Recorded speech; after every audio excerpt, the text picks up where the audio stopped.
Nah, sementara Surya Paloh itu sudah menentukan sikap partai, yaitu dengan mengusung Anies Baswedan sebagai capres. Padahal, menurut analisa banyak orang, Anies itu secara politik itu diduga ya seperti punya apa ya istilahnya, dendam ke Presiden Jokowi lah. Seperti punya rencana yang kejam mengalahkan Pak Jokowi itu, seolah-olah seperti itu. Tapi berhubung periode Pak Jokowi tinggal yang terakhir, maka Anies bukannya berlaga duel dalam Pilpres nanti mungkin harapannya, tapi bisanya ya mengambil peran apa istilahnya? Mengambil peran sebagai lawan, antitesa dari Pak Jokowi. Bisa juga dimanfaatkan oleh Presiden untuk sekaligus memang melakukan konsolidasi internal kementerian, kabinet ya. Alasannya karena walaupun pemilu 2024 itu masih sekitar 2,5 tahun lagi atau lebih, hampir 3 tahun lagi, tetapi karena bertumpuknya pemilu di tahun 2024, maka menurut saya tahun politik itu sudah datang. Sehingga banyak aktor yang punya minat untuk ikut bertarung dalam pemilu 2024, baik sebagai calon atau untuk mencalonkan orang lain, itu sudah mulai bersiap-siap.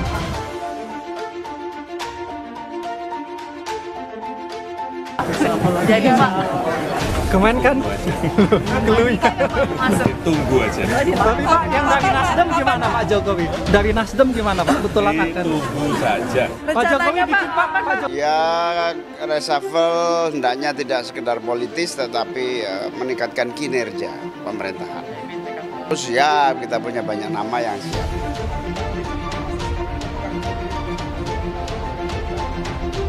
Saya nggak tahu, saya urgensi dan kapan reshuffle belum tahu. Rabu Pon 1 Februari, akankah Jokowi umumkan reshuffle kabinet hari ini? Kami Partai Keadilan Sejahtera tetap menegaskan diri sebagai oposisi. Nah, karena itu monggo Pak Jokowi reshuffle, tapi pastikan hasil reshuffle-nya bermanfaat bagi rakyat, bagi percepatan penanganan COVID-19, perekonomian yang kian membaik, kian adil, lingkungan yang kian terjaga, dan yang utama juga adalah rakyat merasa negara hadir di negara. Isu perombakan Kabinet Indonesia Maju semakin menguat jelang 1 Februari 2023 yang jatuh pada hari Rabu Pon. Publik menantikan apakah Presiden Joko Widodo akan kembali mengumumkan adanya reshuffle pada Rabu ini. Sebab, sebagaimana sebelumnya, hari Rabu Pon sering digunakan Jokowi untuk mengumumkan keputusan merombak kabinet. Presiden Jokowi pun memberikan keterangannya soal kemungkinan reshuffle. Presiden menyatakan, publik sebaiknya menunggu apa yang terjadi Rabu hari ini. Ya, ditunggu saja besok. Ditunggu saja ya besok, ujar Jokowi usai menghadiri acara HUT ke-8 PSI di Jakarta Theater pada Selasa 31 Januari lalu.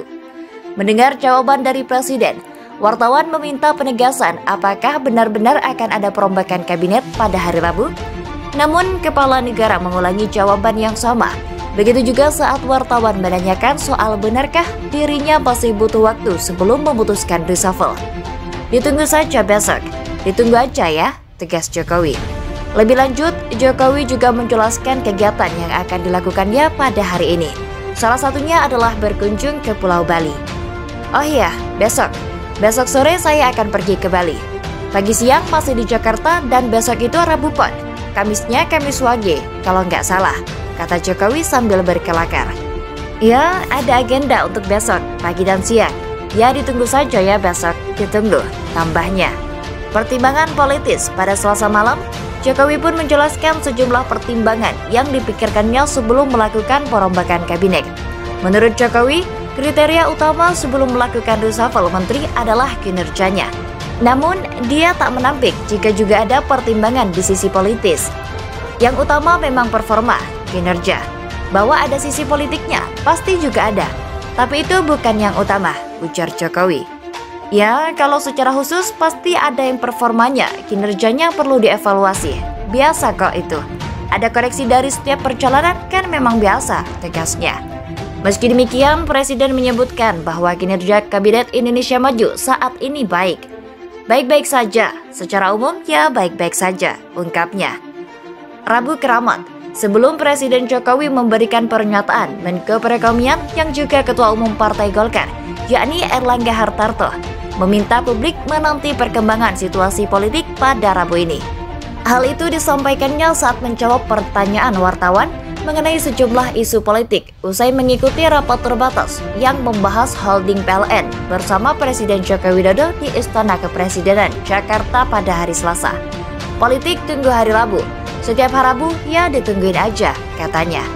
Namun saat ditanya akan ada agenda apa di Istana pada Rabu Pon 1 Februari 2023, Erlangga menyatakan juga belum tahu. Ya belum tahu, tungguin setiap hari Rabu. Tambahnya sambil memasuki mobil dinas dan kemudian melambaikan tangan berpamitan kepada para wartawan. Erlangga juga dijadwalkan hari ini bertemu dengan Ketua Umum Partai Nasdem Surya Paloh. Tak diketahui pasti agenda pembicaraan keduanya yang akan dilakukan pada pukul 11 waktu setempat. Deputi Protokol Pers dan Media Sekretariat Presiden Bey Mahmudin menjelaskan soal agenda apa saja yang akan dilakukan Presiden Jokowi pada hari Rabu ini. Menurut Bey, kegiatan Presiden padat sepanjang Rabu. Pada Rabu pagi, Kepala Negara akan menghadiri acara Mandiri Investment Forum. Kemudian Rabu siang akan ada kegiatan internal di Istana Kepresidenan Jakarta. Lalu sore harinya Presiden akan berangkat ke Bali dalam rangka kunjungan kerja atau kunker. Ya, pagi ke Mandiri Investment Forum, siang intern, sore ke Bali, ujar Bey kepada wartawan di Kompleks Istana Kepresidenan pada Selasa sore. Menilik agenda kegiatan Jokowi, biasanya agenda reshuffle tak pernah diumumkan terbuka. Namun, kegiatan dengan label internal yang tak pernah dibuka itu bisa saja diselipkan agenda reshuffle kabinet seperti yang sudah-sudah. Jokowi juga memiliki kebiasaan sebelum merombak kabinetnya. Biasanya akan ada sejumlah agenda internal bertemu dengan tokoh-tokoh, baik yang digadang-gadang calon menteri maupun para ketua umum parpol. Jokowi diketahui sudah memanggil sejumlah ketum parpol yang diketahui wartawan. Misalnya Ketua Umum Partai Nasdem Surya Paloh, Ketua Umum Partai Gerindra Prabowo Subianto yang juga Menteri Pertahanan, dan Ketua Umum Partai Persatuan Pembangunan atau PPP Mardiono. Dua Menteri Nasdem absen saat rapat. Sementara itu di tengah memanasnya isu reshuffle, Presiden Jokowi menggelar sejumlah rapat terbatas atau ratas di Istana Kepresidenan di Jakarta pada Selasa pagi hingga sore kemarin. Ratas tersebut membahas sejumlah isu dan sedianya dihadiri oleh sejumlah menteri terkait. Antara lain, ratas yang membahas soal holding perusahaan listrik negara atau PLN yang seharusnya dihadiri oleh Menteri Lingkungan Hidup dan Kehutanan atau LHK Siti Nurbaya Bakar. Namun, Menteri Siti tidak hadir dalam ratas tersebut. Sebagai gantinya, Wakil Menteri LHK Alu Dohong yang hadir dalam rapat tersebut. Usai ratas, wartawan langsung bertanya kepada Alu Dohong mengapa Menteri Siti absen. Namun Alu Dohong tak mau berkomentar mengenai hal itu. Ya, no comment kalau urusan itu. Saya no comment, katanya kepada wartawan. Selanjutnya, Presiden menggelar ratas soal ketersediaan beras nasional. Rapat tersebut diikuti 3 pejabat, yakni Menteri Perdagangan Zulkifli Hasan, Dirut Perum Bulog Budi Waseso, dan Kepala Badan Pangan Nasional Arief Prasetyo. Namun Menteri Pertanian Syahrul Yassin Limpo tidak tampak hadir di istana.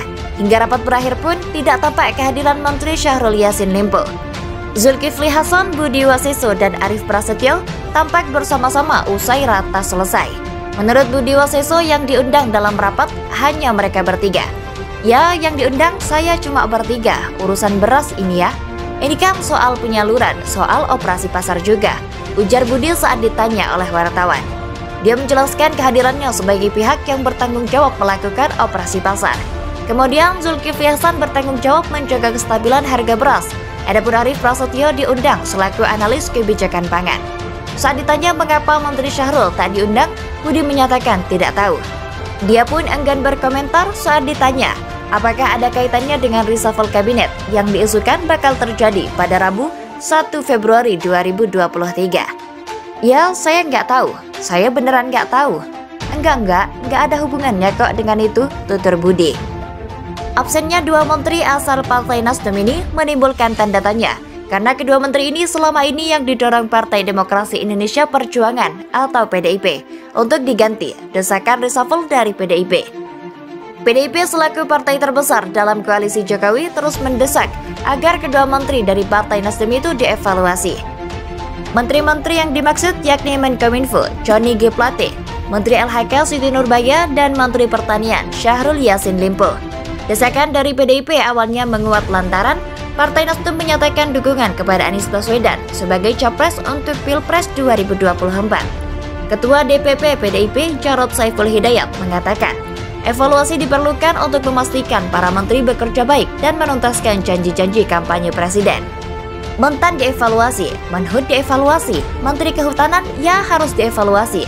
Semua menteri juga harus dievaluasi. Supaya apa? Supaya ada satu darah baru yang segar yang bisa mendukung penuh kebijakan Pak Jokowi, kata Jarod di daerah Menteng, Jakarta pada 23 Desember 2022 lalu. Belakangan Jarod meminta menteri-menteri Nasdem mengundurkan diri.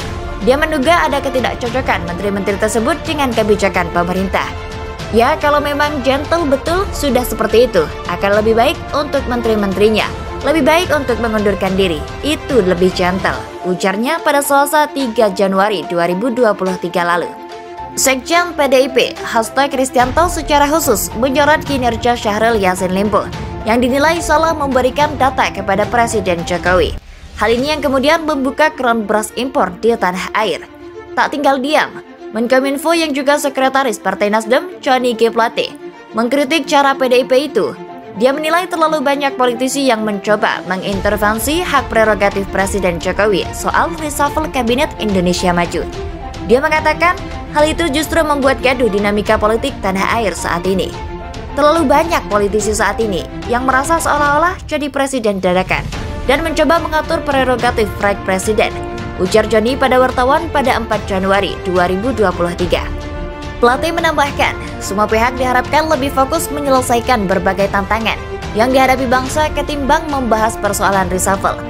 Ya, lebih baik fokus pada penyelenggaraan negara dan pembangunan nasional yang membutuhkan stabilitas politik, solidaritas nasional, dan kegotong royongan bangsa dalam menghadapi tantangan yang besar akibat perubahan situasi geopolitik global, tapar dia. Plate mengungkapkan pihaknya tetap mendukung pemerintah dan menyerahkan keputusan reshuffle pada Pak Jokowi. Dia menegaskan, Nasdem tak akan meninggalkan pemerintahan Jokowi Ma'ruf Amin. Publik pun menanti, akankah Jokowi merombak kabinetnya pada sisa 1 tahun masa kepemimpinannya? Akankah Nasdem terlempar dari koalisi?